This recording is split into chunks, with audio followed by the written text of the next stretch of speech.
Nadia fixe le mur blanc de son studio. Le silence est si lourd qu'il devient une pression physique sur ses tempes. Elle ne bouge pas.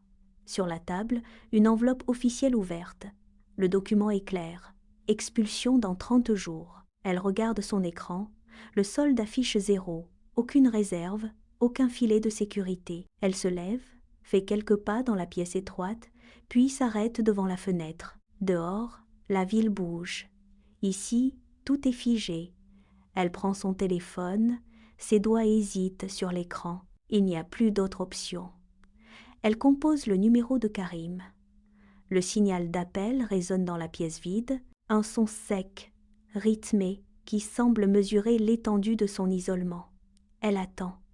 Chaque seconde d'attente étire la tension. Elle est seule, face à cette échéance qui approche, sans aucune autre issue possible. Le téléphone sonne. Nadia le presse contre son oreille, ses doigts blanchissent sous la tension.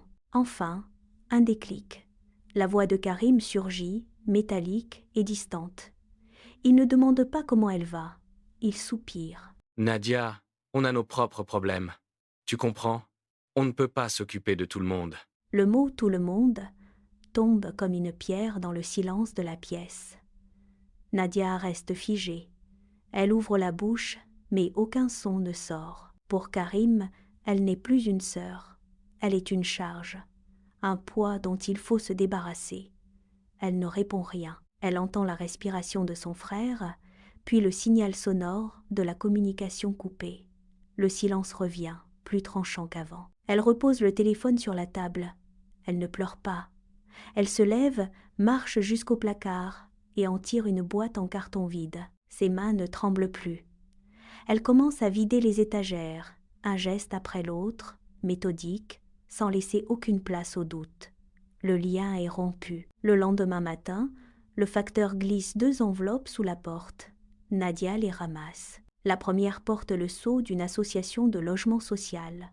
Elle déchire le papier. Une chambre est disponible, immédiatement. C'est la fin de l'errance, la fin de la menace d'expulsion. Elle pose la lettre sur le bureau, à côté de la clé en métal froid. Avant qu'elle ne puisse souffler, son téléphone vibre violemment sur le bois.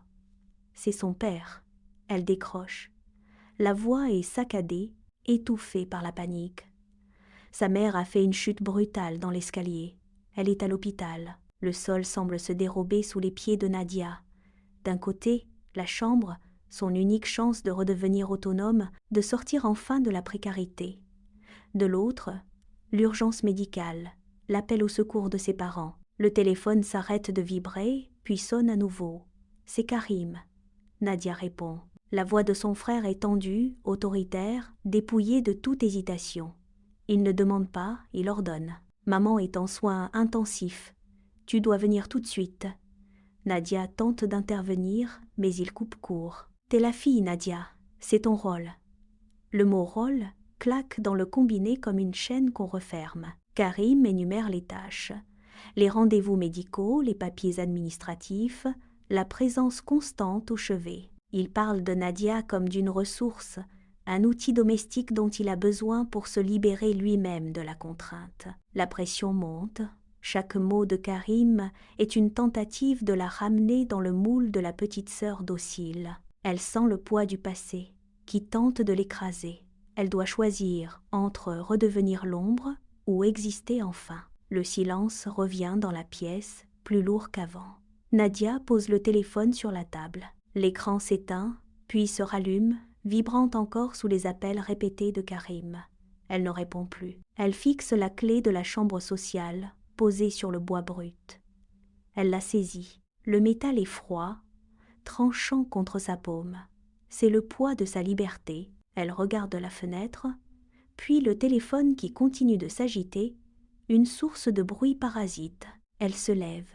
Elle marche lentement vers le centre de la pièce. Chaque pas est une rupture avec le passé. Elle observe ses mains.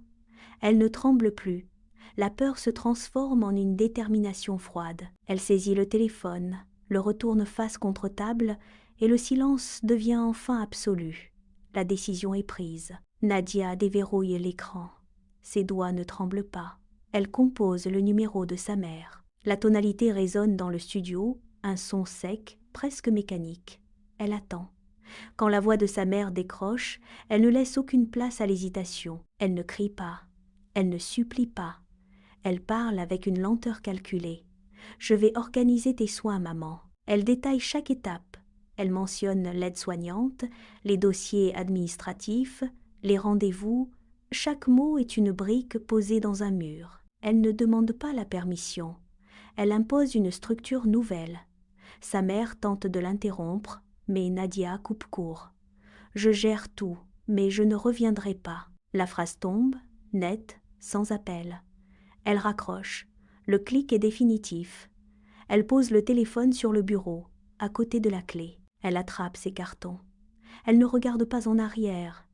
Elle franchit le seuil de la porte, laissant derrière elle les attentes qui l'étouffaient. Elle marche vers la rue, le pas régulier, le regard fixé sur l'horizon. La rupture est consommée. Elle appartient désormais à elle-même. Les mois s'écoulent. Nadia s'installe dans son nouveau studio. Elle déballe ses cartons, range ses dossiers sur une étagère en bois. Chaque objet trouve sa place. Elle travaille désormais dans une structure d'aide. Chaque matin, elle reçoit des femmes qui, comme elle, ont été trahies par leurs proches. Elle écoute leurs récits. Elle note les faits, les dates, les besoins. Elle ne se laisse plus submerger par la détresse des autres. Elle apprend à dire « non ». Elle pose des limites physiques et temporelles. Quand une situation devient toxique, elle se lève et met fin à l'échange. Elle construit un cercle de personnes qui la choisissent par affection, pas par obligation. Elle consacre ses soirées à lire, à marcher dans la ville, à respirer sans le poids des attentes familiales. Elle a transformé sa propre douleur en une méthode d'action précise. Elle ne cherche plus à plaire, elle se choisit. Elle a compris que la force ne réside pas dans le sacrifice, mais dans la capacité à se protéger. Elle ferme la porte de son bureau, verrouille le loquet et savoure le silence. Elle est enfin chez elle. Pendant ce temps, chez ses parents, le vernis craque. La maison, autrefois rythmée par les habitudes, devient le théâtre d'une tension permanente. Karim, confronté aux soins quotidiens de la maladie, s'épuise. Il déplace des chaises, cherche des médicaments introuvables, s'agace contre les murs. Il n'a jamais appris à donner, seulement à recevoir. Les tâches s'accumulent, la poussière envahit les meubles, les rires ont cédé aux reproches et au silence. Karim s'assoit, le visage entre les mains, incapable de gérer la logistique qu'il réclamait autrefois à sa sœur. Ses parents, isolés dans cette demeure devenue trop grande, observent le vide. Leurs visages, marqués par le temps et le poids de leurs erreurs, se tournent vers l'absence de Nadia. Ils comprennent enfin le rôle qu'elle tenait. Un soir, le silence est rompu par une vibration sur le bureau de Nadia. L'écran s'allume. Un message s'affiche, envoyé par sa mère. « Je suis désolée, Nadia. J'aurais dû mieux te protéger. » Les mots s'inscrivent en lettres blanches. Nadia fixe l'écran. Elle ne ressent plus de colère. Nadia pose ses doigts sur le clavier. Elle ne tremble pas. Elle tape une réponse courte, précise. « Je sais, maman. Moi aussi je t'aime. » Elle appuie sur « Envoyer ». Le message part. Elle verrouille l'écran. Elle ne ressent plus le besoin de justifier son absence ou de réparer ce qui a été brisé. Elle se lève de sa chaise et marche jusqu'à la baie vitrée. Dehors, la ville s'illumine. Les lumières des voitures forment des rubans dorés sur le bitume. Elle observe ce mouvement incessant, cette vie qui ne dépend de personne. Elle comprend que le sang n'est qu'un lien biologique, une donnée brute, mais que la famille est une décision que l'on renouvelle chaque jour. Elle a cessé de chercher l'approbation de ceux qui ne savaient pas la voir. Elle ne reviendra pas. Elle a tracé une ligne entre passé et présent. Elle pose son front contre la vitre fraîche. Elle respire profondément. Pour la première fois, le silence de son appartement n'est plus un poids, mais un espace. Elle a appris à s'aimer elle-même, et cette force a tout changé.